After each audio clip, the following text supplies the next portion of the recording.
Yes, welcome to the course that discusses time management for managers. You might have been promoted quite recently, or you might have been a manager for a longer time, but time management is always challenging. And in this course, we're going to discuss several tools and strategy to make sure that you find the best approach to managing your time. It's important to note that you can access the slides in the next section of this course, so you don't have to copy them completely, as you can download them as well. Just take some personal notes that you can use later on. So let's dive in further.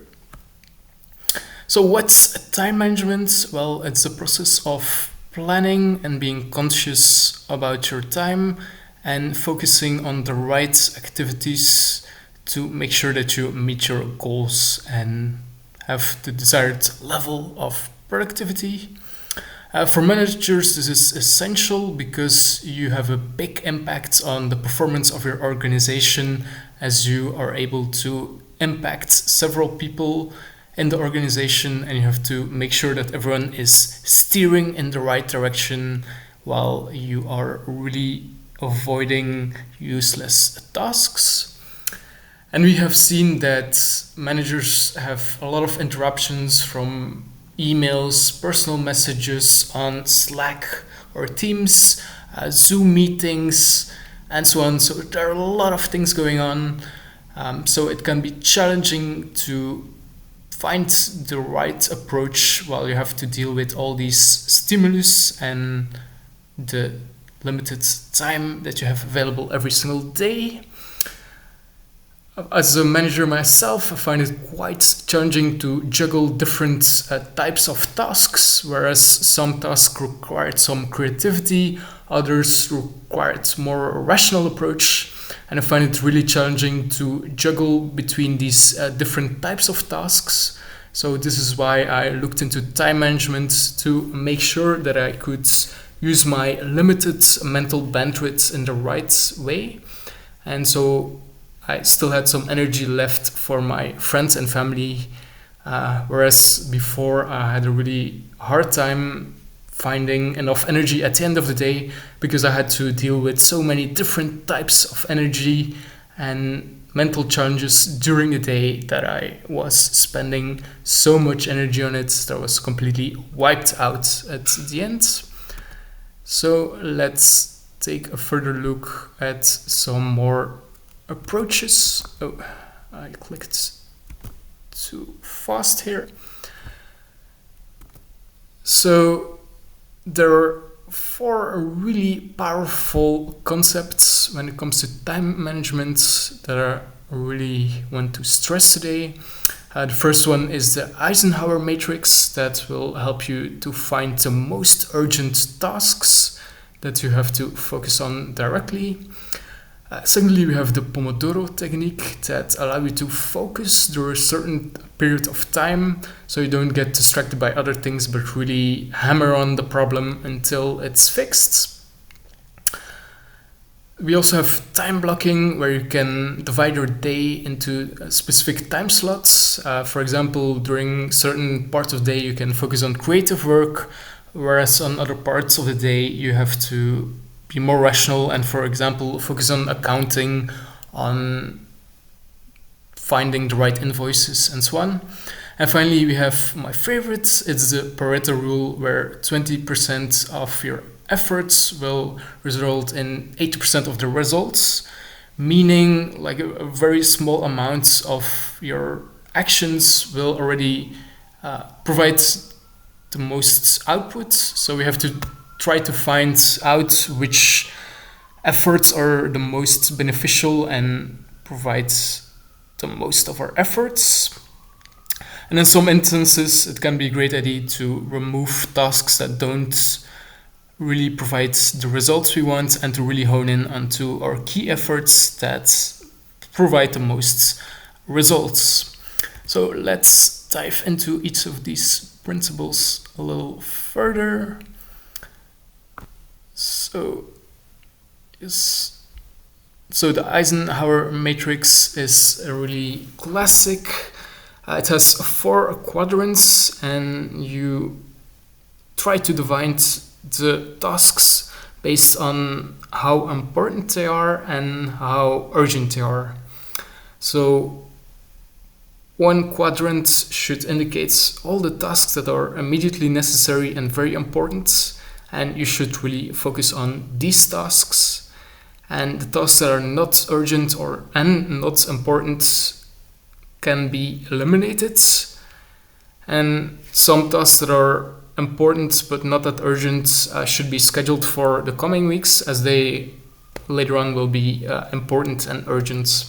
So this Eisenhower matrix allows us to filter out the most important tasks, so we can make sure that we schedule our week in the right order and allow us to pick the tasks that we really have to focus on at this moment, whereas we can discard or ignore these other tasks that are not urgent or important at the moment. So the Eisenhower matrix really allows you to focus on the right tasks and skip certain distractions. Another one is the Pomodoro technique, that allows you to really focus on the task that you have defined previously with the Eisenhower matrix. So once you have picked a task, we're going to set a timer for 25 minutes and we're going to focus only on this task. No distractions, no excuses, only focus on this task.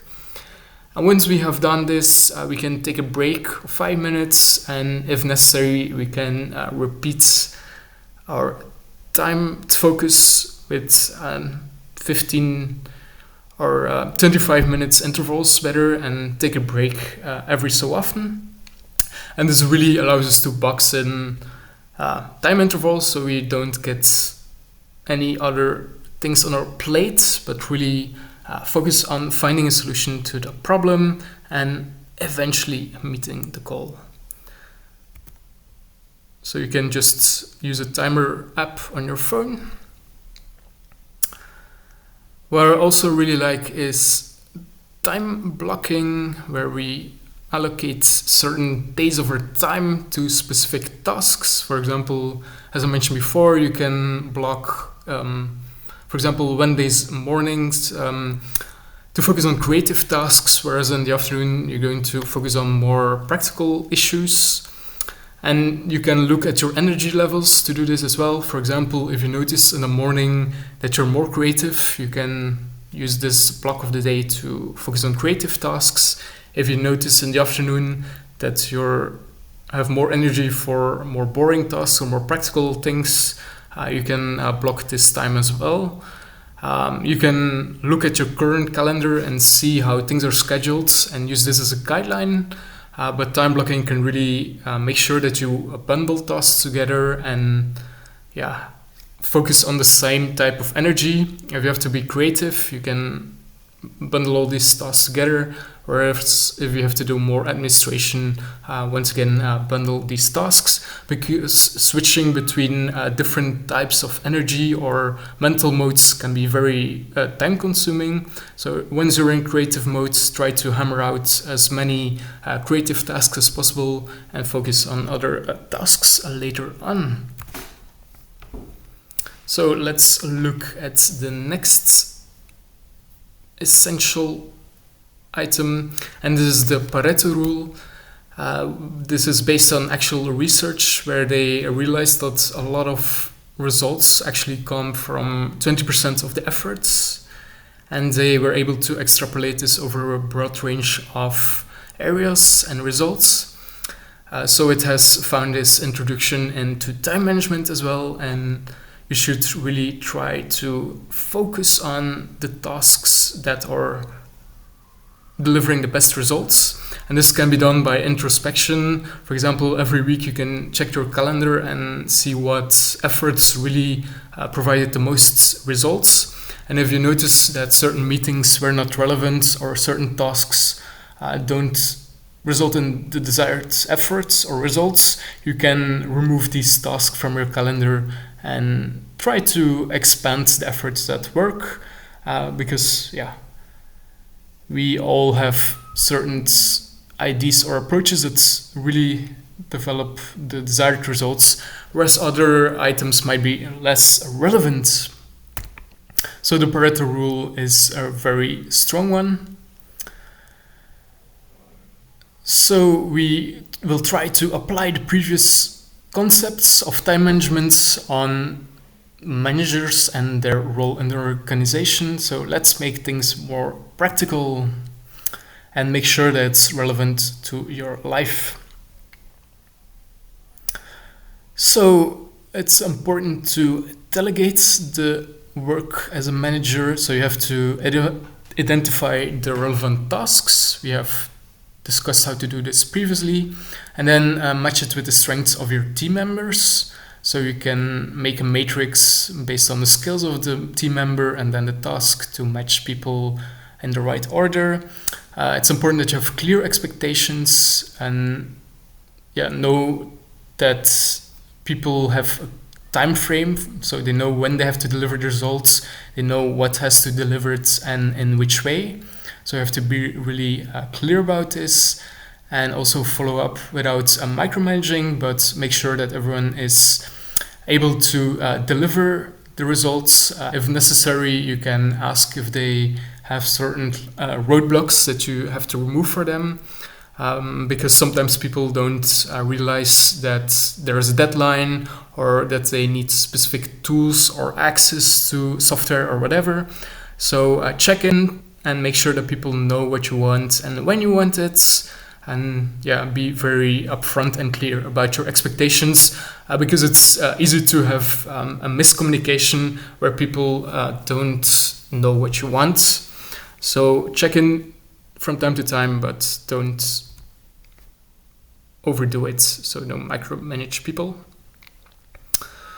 So when it comes to meetings, once again, we have to make sure that the meeting is necessary, and there is a clear agenda, and everyone has the points prepared in advance so they know what they're going to discuss. We're going to take notes during the meeting, and afterwards we're going to make sure that someone follow-ups with the objectives and see if the tasks are getting done.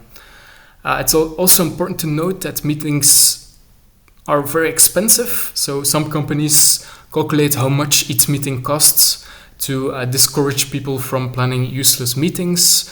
You can also set a timer to make sure that people don't go overboard with their explanations. For example, each speaker can get 2 minutes max to deliver their points. And a meeting has to have a clear agenda and clear goals at the end, so everyone knows what needs to happen and what's expected from them.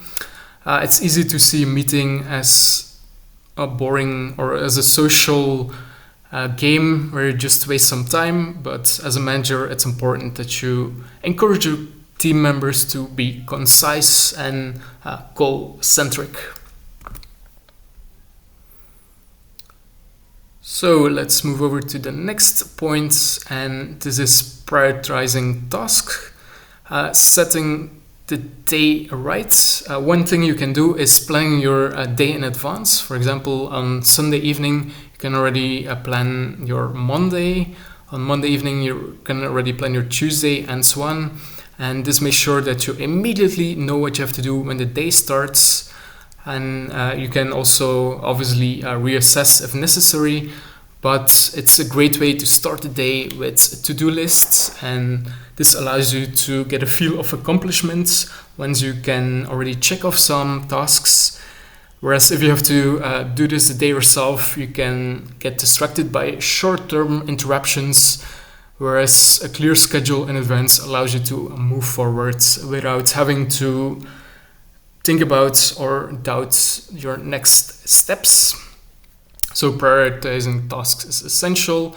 You can do this in your calendar and block the times. It's also important that you have clear boundaries. For example, if your door is closed, people are not allowed to interrupt you. If you are working on an object or a project better, you shouldn't check your emails, so you can postpone your notifications or only activate them for very urgent emails. So this makes sure that you're not interrupted. You can also go into certain areas that are less busy, so you don't get interrupted by phone calls or by people asking you questions. And if you're really struggling with focus, you can buy certain timers that make sure that you are focused on the tasks until the timer gives you the signal to get started again. Some tools also allow you to pause your inbox so you don't get inbound emails while you're focusing. And yeah, just be honest to yourself and know what interruptions can stop your flow or workflow, and yeah, remove these from your focus time if possible. For example, you can make sure that your phone is in airplane mode so you don't get useless interactions from your friends. Alrighty, so what's the power of the 2-minute rule? So when a task can be done under 2 minutes, you do it immediately, whereas otherwise you're going to schedule it. For example, if a colleague enters the room and asks for something very quick that you can do in 1 minute or like under 2 minutes, you do it immediately. So it's done, it's crossed off your to-do list. Whereas if it's more than 2 minutes, you just schedule it for later on, preventing you from being overwhelmed or being distracted at the moment itself. Obviously, some exceptions are if you're really focused on tasks or if you're not certain how long something will take, you can always schedule it for later on. Once again, you can be upfront about this with people. If your colleagues often interrupt you, you can say, okay, I have a 2-minute rule. If it takes more, I'm going to come back to you later. We'll add it to my to-do list and you'll hear from me later on.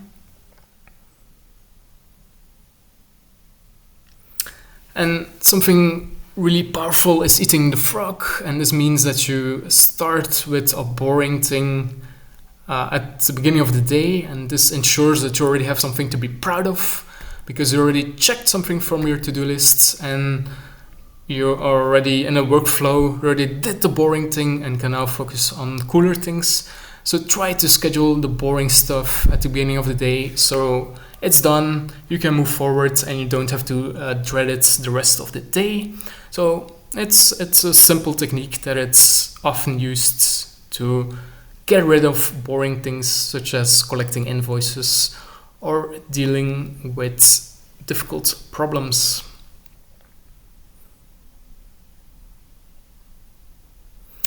So there are a lot of tools to make you more productive as well. For example, Trello allows you to create a Kanban board where you can divide the tasks into things you have to do, things you're doing, and then things that are complete. So it's like a 3-column board where you can move tasks between different columns. The cool thing is that you can add a sticker as a reward if you have finished a task. You can also add reminders and so on. So it's a really powerful project management tool. Asana can be used together with your colleagues to create Gantt charts and schedule everything. There are also other tools that allow you to automate tasks. For example, Zapier and EFTT allow you to connect several types of apps and tasks to automate things. For example, there's a trigger that you can activate if someone completes a form, then this data gets sent to Google Sheets, and from there you'll email the customer to remind them that they completed the form and mention that you're going to contact them soon, and then this information is automatically sent to the salesperson. So these tools are very powerful to automate tasks because you can connect several tools and data points, and this allows you to avoid busy work and ensures you that you can focus on things that require your brain power.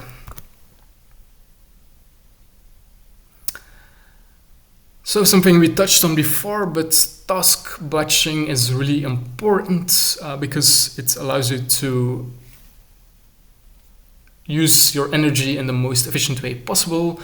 For example, certain routine tasks such as assigning documents, approving requests can be batched together, as you only have to log into the system once, whereas otherwise you're losing time going to the website, logging in, finding the right buttons.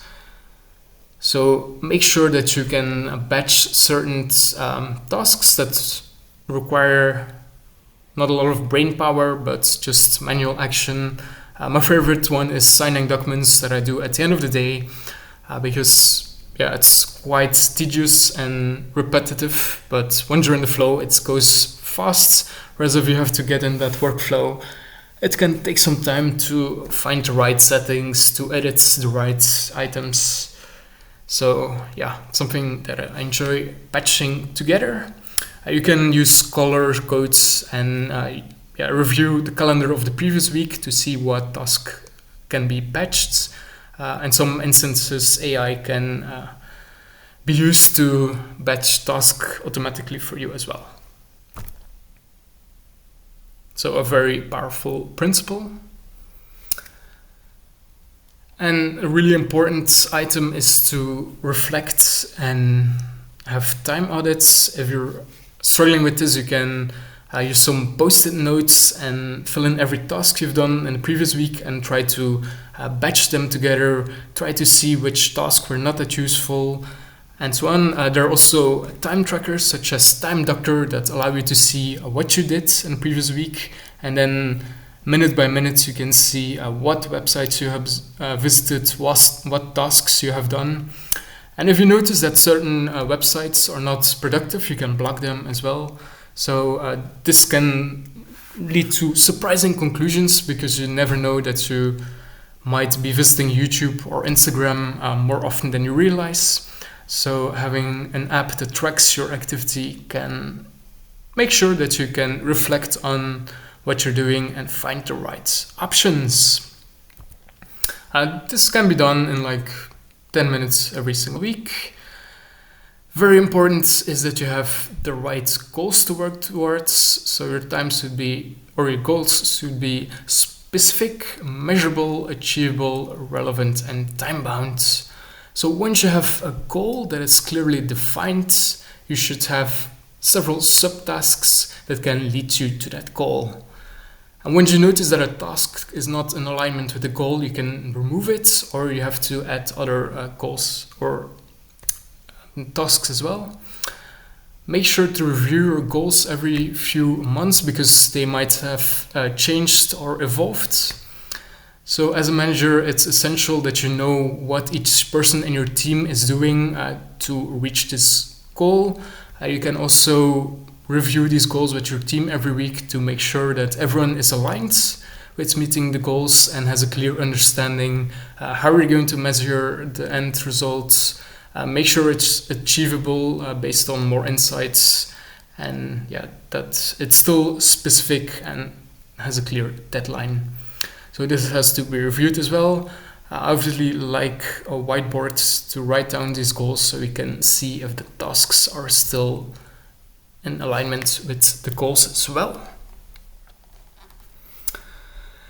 This is a controversial topic, but in some instances you should just say no, or be polite and say, okay, I'm sorry, but this task is not in alignment with my SMART goals. I'm not going to do it at this point. This can be challenging if your colleague requests something, but in some instances it can be best to say no. For example, if someone has a new idea that sounds exciting but distracts you from your goal, it's better to say no.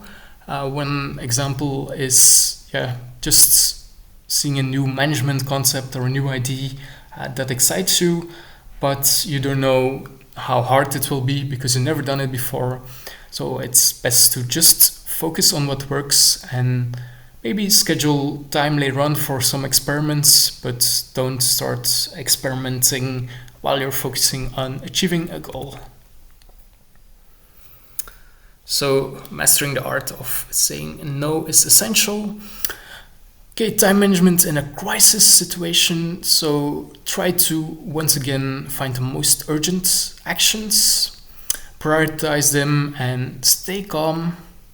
So I want to go back to personal anecdotes where I had to deal with a system failure just before a major deadline, and I stayed calm, found the right resources, and just discussed it with my team, and we were able to solve the issue by remaining clear-headed and picking the right tasks to work on, and just focus on what we could control and ignore things that we couldn't. So we moved the goal forward, fixed the issue, and eventually were able to meet the deadline without too much interruptions.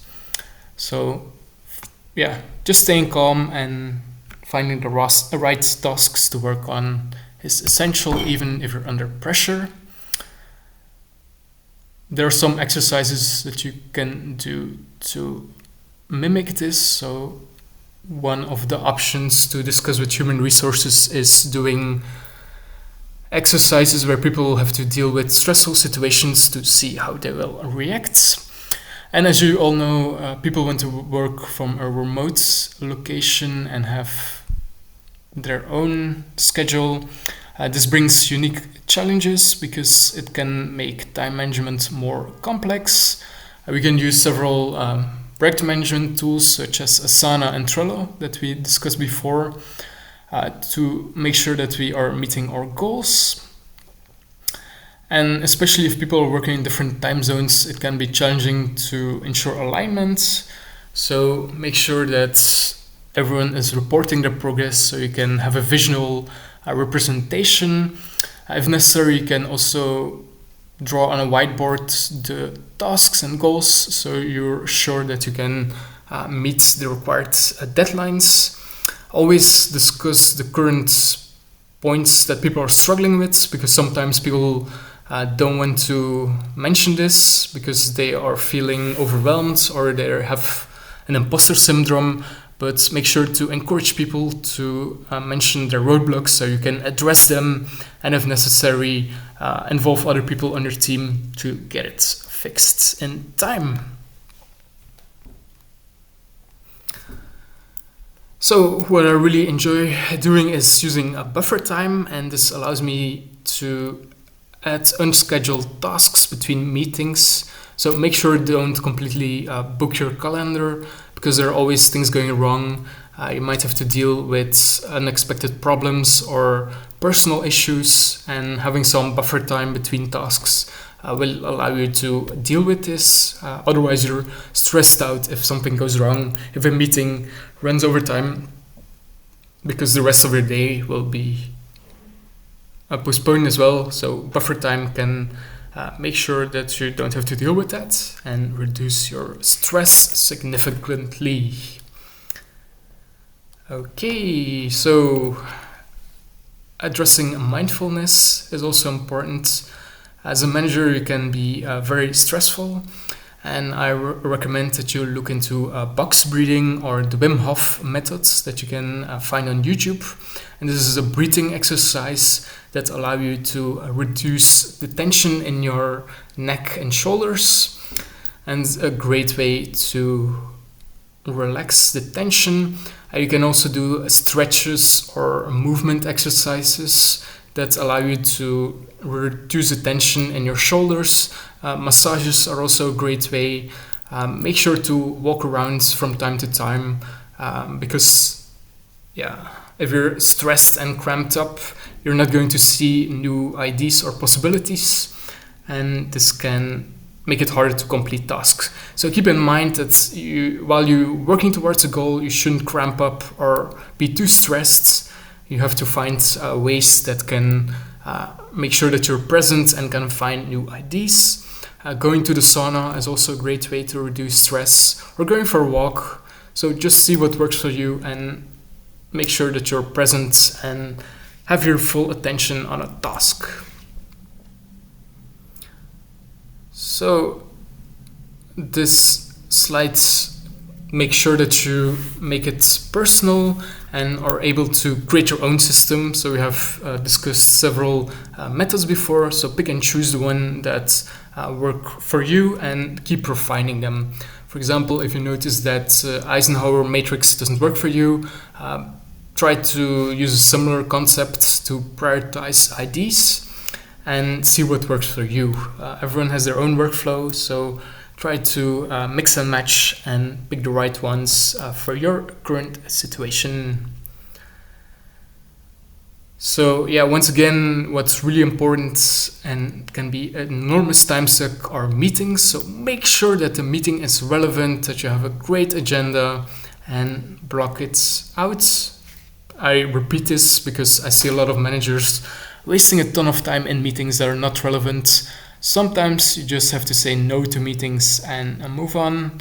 And yeah, meetings are always just such a time drain. So that's why I repeated it. In some instances, you might have dealing with procrastination, and yeah, it might be necessary that you relax for a moment, but keep the goals in mind and make sure that everyone is motivated by complimenting them, by making sure that they have the right skills, by making sure that they don't have roadblocks in front of them, and just rewarding people.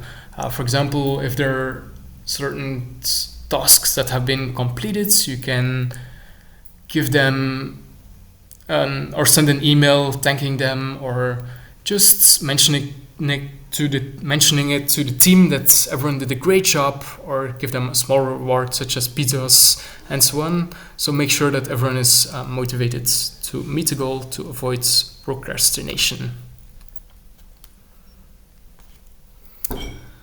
So an important item is also decision fatigue, where you have a hard time making decisions if you already made quite a lot of them. And once again, we have to stress the importance of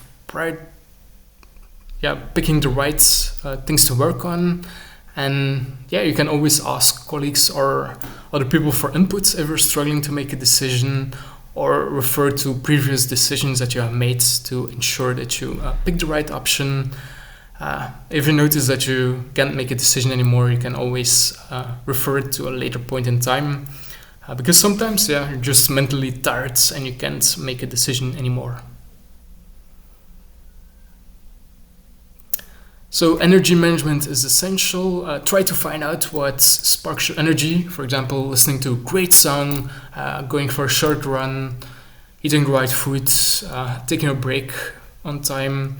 All of these things can make sure that you have enough energy during the day. You can also buy a mattress cover that cools your bed, so you're sleeping at the right temperature. You can use earplugs to have a good night of sleep. Buy a white noise machine. Go to bed every night at the same time, better. Make sure that you are hydrated. All of these things can have an impact on your physical and mental energy, and could make sure that you are achieving your goals.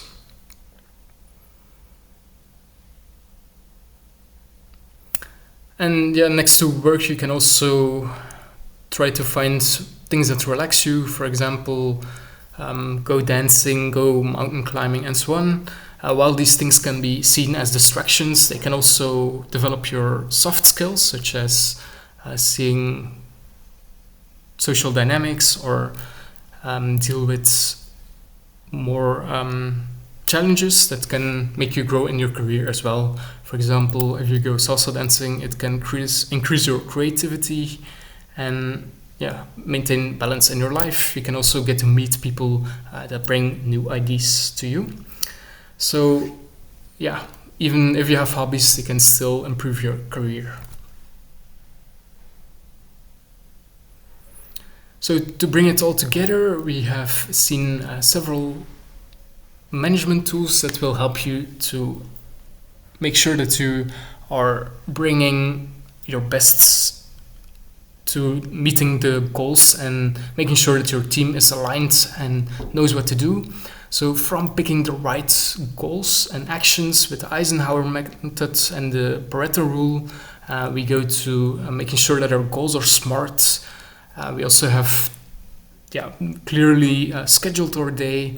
We know how we can leverage our people in our team. We know how to deal with meetings, how we deal with distractions. So all of these things have discussed and will allow you to focus on the goals and make sure that you use the right time management techniques. All of this might seem overwhelming, but you can watch the slides again in the next section. So I wish you a great day and I hope you learned a lot. So see you in the next section of this course.